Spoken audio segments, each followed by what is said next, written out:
I imagine it also has an impact on the client experience. Can you talk to me about that? Sure. Well, on the one hand, we have these folks, handymen and whatnot in-house. So we are 24/7. You need somebody to come stop the leak in the middle of the night on Christmas Eve. No problem. We can handle that. One of the downsides of it is some people might perceive that as a conflict of interest. It's like, don't you want your general contractor, Brownstones, to do the work instead of somebody else's? And so we have to manage that all the time, be really transparent about the fact, like, here's our fee, our bid rather on the job, and here is the third party, and we get multiple bids so that Mhm. you, client, can see apples to apples what we're offering and what others offer. And so that's another aspect of doing these two things, which some people might see as a conflict. We don't, of course, but we need to manage that perception so that we're not perceived as self-dealing and just looking out for ourselves. Totally. I mean, I can imagine I can imagine some would be ripe for abuse, but I think on the other hand, you understand the building.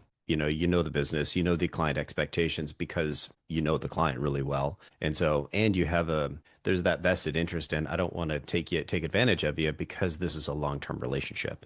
And so I imagine trying to quote on these is an interesting game because you want to obviously make enough to be profitable, but not so much that you're being too extractive of your clients and you want to maintain a strong long-term relationship. Absolutely. That last part is absolutely it. We want a long-term relationship. It's so much more expensive to get a new client and to generate the trust versus keeping the clients that you had for a long time that have long trusted you. Same thing happens on the brokerage side. In New York State, the only legal requirement to be a property manager is that you be a licensed real estate broker. And as a New York lawyer, I get to be a broker by filling out a form. And I am not, so that gave us the entree to become the broker. I don't actually do the brokerage now. We have other people who do that, who actually know how to do it versus just filling out a form. But it's the same thing with regard to conflict, potentially perceived conflict of interest. We, as you said, we know the buildings really well. And so we're very well placed to do the sale or the rental.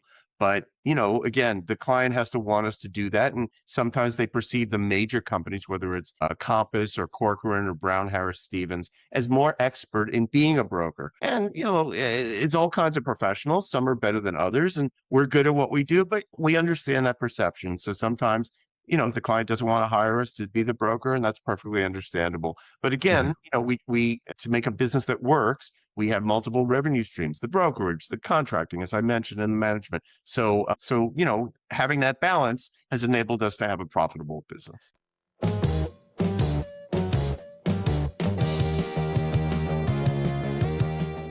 Welcome back to The Loop, your weekly dose of all things property management. I'm your host, Colin Stewart, and each week we're going to dive into the latest trends, strategies, and stories shaping the property management world. Whether you're a seasoned pro or just getting started, we're here to provide insights, expert interviews, and practical tips to help you navigate the ever-evolving landscape of property management.